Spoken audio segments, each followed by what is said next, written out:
Alright guys, meron akong unit dito. Higit isang taon na ito hindi umaandar o hindi napatakbo guys. So, kung titingnan nyo yan guys, sobrang alikabok na ng kanyang bubong. And then pati yung kanyang itong kanyang windshield guys. Sobrang dumi na. So buksan ko lang siya guys. Sorry guys, ginawa ko na itong bodega. Kung titingnan nyo yan, ayan, may mga gamit yan sa loob. Ayan. So try ko lang itong ipa-start guys kung aandar pa rin ba ito kahit isang taon nang hindi siya napaandar. So buksan ko lang siya. So subukan nating paandarin. Yun, may ilaw pa naman siya guys, pero parang kumukurap-kurap na siya pag nakasignal. Kung titingnan nyo yung ilaw na yan, yan, kumukurap-kurap na siya. Then try natin i-start. Sana mag-start pa. Ay, wala na guys, oh. Yan, kung pipihitin ko dito sa susian, kung titingnan natin, once na pipihitin ko na yung susi, yung ilaw parang mamamatay na. Ayan, oh. Yan, bawat pihit ko guys.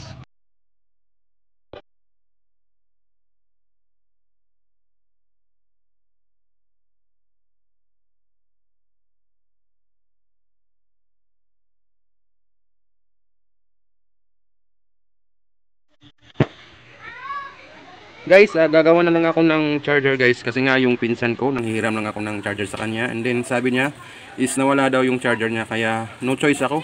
Plano ko pa naman na mag-order sana ng charger sa Shopee or sa Lazada, kaya lang guys medyo matagal, so kailangan ko na siya. So may nakita akong sirang sound system guys, o yung box ng sound system, and then tinapo na lang ng kapitbahay namin. So nakita namin guys na okay pa naman, yung laman loob niya is buo pa. So ito yung laman loob niya guys, ito yung transformer at ito yung kanyang mga pyesa sa loob. So tinanggal ko ito guys galing sa box ng sound system guys. So ipapakita ko lang sa inyo guys yung box na sinasabi ko. So ginawa ng asawa ko guys is ginawa niyang bahay ng rabbit namin. Ito yung box. Ayan, nakikita niyo yan guys. Ayan, ayan, ang cute cute. Yan si Chubby namin guys. Chubby ang tawag namin dito kasi mataba to dati guys, kaya lang pumayat kasi namatay yung mama niya. Yan, din siya na lang mag-isa. Siya lang yung nag-survive guys. Ayan, so yan yung bahay niya guys, oh. Yan. So paalam muna Chubby. So yun guys, kinuha ko lang siya dun sa box na yon. So ito yung kanyang transformer.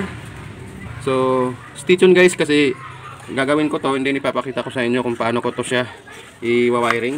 And then gumawa na rin ako ng kanyang box guys pag natapos na natin i-wiring. So ito yung kanyang box, hindi ko na lang siya pinakita sa video guys. So nasa sa inyo rin kung gawin nyo to guys. Kung lalagyan nyo ng box, mas okay, mas safety kasi siya guys compare sa ganito lang. Pero pwede naman ganito lang din guys, pero mas maganda kung may box talaga para safe tayo. So i-wiring na natin to guys. So guys, ito yung nabili ko. Nagkakahalaga ito lahat ng 168 pesos guys. And then kakailangan din natin ng diode at saka capacitor guys. So itong diode nito guys is savings ko lang din to. And then pati itong capacitor is kinuha ko na lang din to sa mga parts ng TV guys. So bali yung nabili ko nito guys is ito lang. And then ang diode nga pa lang ito guys is natatanggal na yung kanyang mark. So sa pagkakaalam ko nito guys is 6 amperes ang diode na ito. So susubukan natin na gawin to. Bale itong dalawang wire na malaki guys na red at saka black, ito yung ating input. So babalatan natin.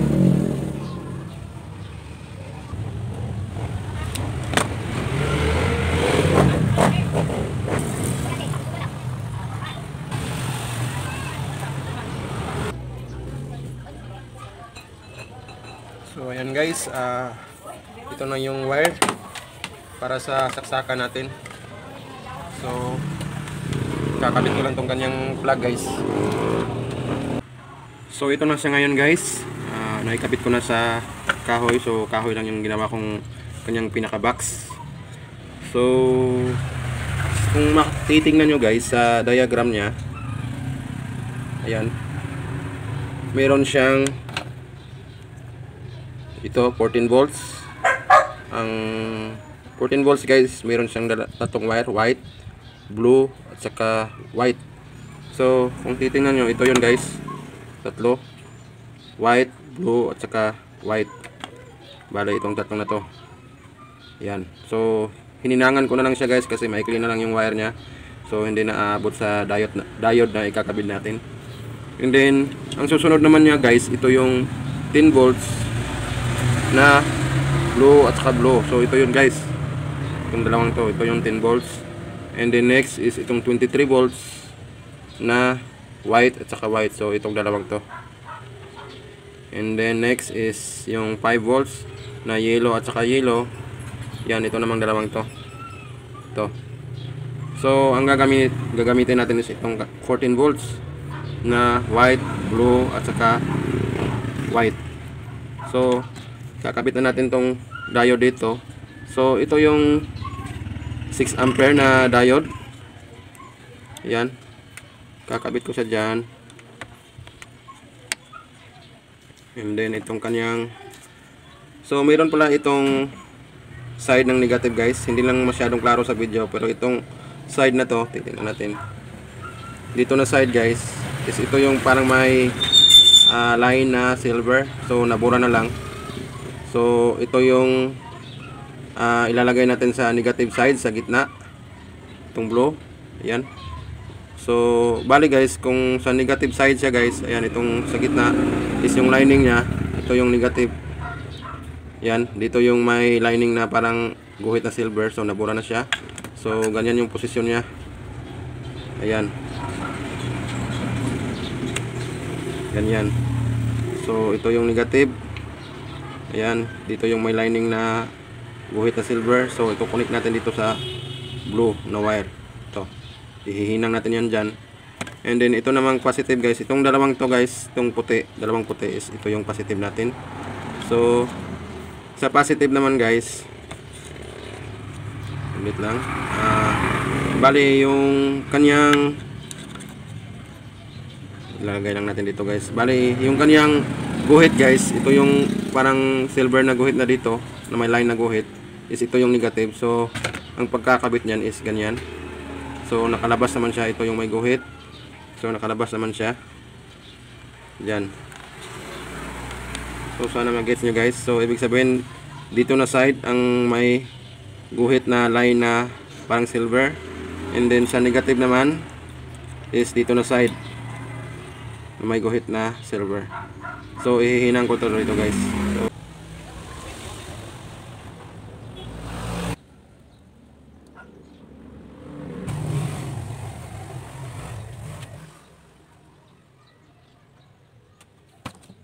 So ayan guys, bale ito yung ating positive at negative. So itong output na to guys ng diode is pag-iisahin natin to, positive at saka ito naman yung negative.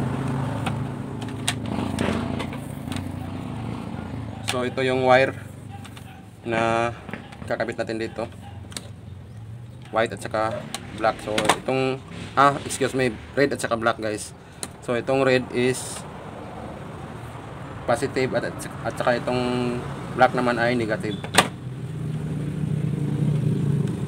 So kailangan ko pang ikabit itong capacitor guys. So ang gamit yung capacitor is tinanggal ko lang to sa parts ng TV guys. So 50 volts siya and then 1000 microfarad o farad, ano ba yan, basta hindi kasi ako expert sa electronic guys. Hindi ko alam kung anong tawag ito.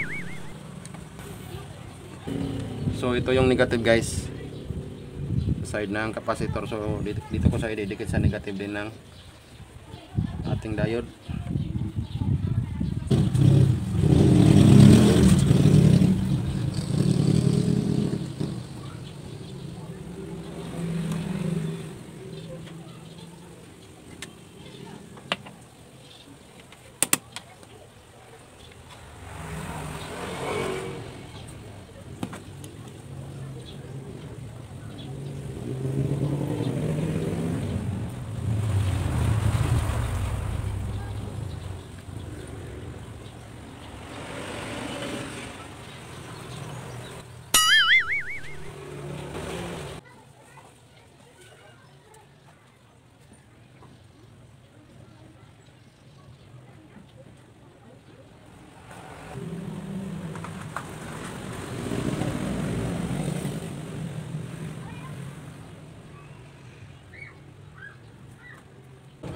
So guys, tinest ko siya kanina, and then yung capacitor guys sumabog. Ito yung sumabog guys. Hindi ko na malayan guys na nabaliktad ko pala. Ito kasi yung negative guys. So yung negative nalagay ko dito sa positive. Yan. Ito dapat sana yung negative. So sumabog siya guys. Yan, lumubo, pumutok dito. So pinalitan ko na lang siya ng ibang capacitor guys, na tinanggal ko na lang din dito guys. Yan, so ang capacitor na ito is 25 volts and then 3300 microfarad. So sa mga may alam sa electronic dyan, paki-comment down below lang kung tama ba yung procedure ko. So hindi ko kasi namalayan guys, nabaliktad ko pala kaya sumabog. So tinest ko na to guys, okay na siya. And then ikakabit na natin tong kanyang output na wire papunta sa battery para mag-charge. So ihinang na natin.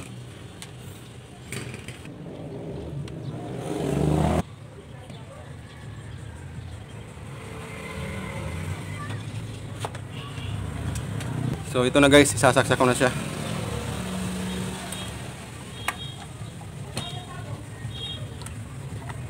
Ayan. And then tester natin. So positive. Ayan. Then negative. So ayan. So ang voltage niya guys is parang nasa 15 ang output niya. So medyo malakas-lakas to guys, 15 volts. Then try natin ipa-spark guys kung spark ko siya. Yan. Kita ba guys, malakas. So yan guys, ito na siya ngayon. Nagbago isip ko guys, binuo ko na lang yung kanyang kaha guys. Ang problema lang guys, nalimutan ko na naman. Ay nako. Ito guys oh, naikabit ko siya. And then meron na siyang clip ng terminal ng battery. Ang problema, hindi ko na ito maikabit, hindi ko na maipasok to guys. So, yan. Hindi ko na maipasok kasi nakakabit na lahat. So ang gagawin ko na naman ito is tatanggalin ko na naman itong hinang na to para ipasok ito, para matakpan ang lagyan na ito ng cover dito. So ayan, sa loob.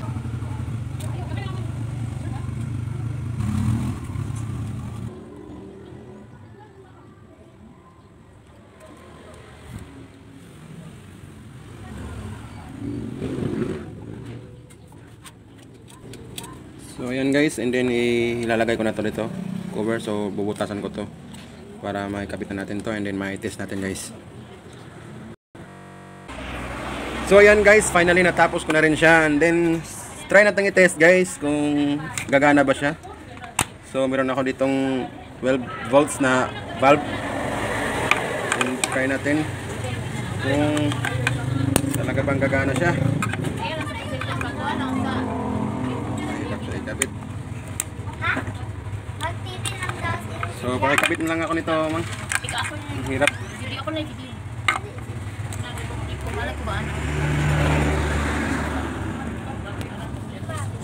So buti na lang may taga-video guys, may nag-volunteer. Yan. And then yun guys, gumagana na siya guys. Ayan. Kaya natin ipa-spark guys. Yan. Takas.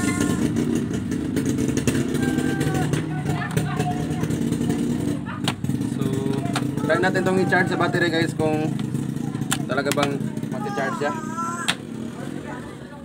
So yan guys, tatanggalin na natin yung battery nito para ma-charge natin, para ma-test natin kung talagang nagcha-charge yung ating ginawang charger.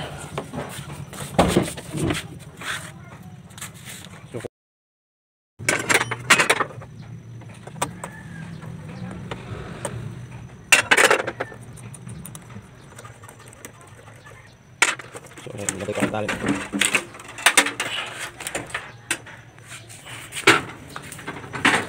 Yan na guys, try natin i-charge. Saksakan natin dito. Yan. So ito yung ating charger guys. And then ito ang positive terminal. So yung itong pula ilagay natin dito. Yan. And then itong negative. Yan. Yan guys, titingnan nyo guys. Mag-spark na siya. Yan. So malakas mag-charge to guys. Yan. And then time natin. Tingnan natin ang time. Klaro ba? Yan. 5:13 PM guys. So inabot na talaga ako ng hapon bago natapos yung ating charger guys. So i-charge ko to ng mga 3 oras o 2 oras lang guys. And then titingnan natin kung magpo-full charge sa battery na ito. Gabi na talaga siya. And then titingnan natin ang oras. Ayan, 7:51 na. So higit 2 oras na siya. So try natin tanggalin. And then test natin doon sa unit.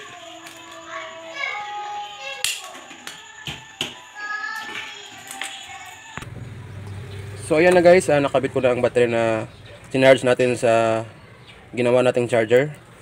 So kagabi guys, hindi ko siya na-test kasi nga sobrang dilim na dito. So ngayon umaga na guys, test natin guys kung andar ba, kung mag-i-start na ba siya.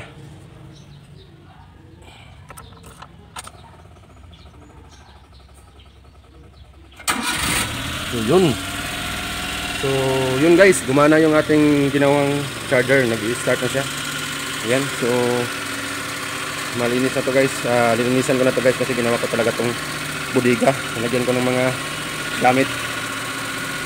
So yun lang guys, sana may nakuha kayong kaalaman sa video tutorial ko. At kung bago ka pa lang sa channel ko ay huwag mong kalimutan na mag-like, subscribe at pindutin mo na rin ang notification bell para lagi kang updated sa mga bagong video na aking i-upload. Maraming salamat sa inyo guys. God bless po sa inyo lahat.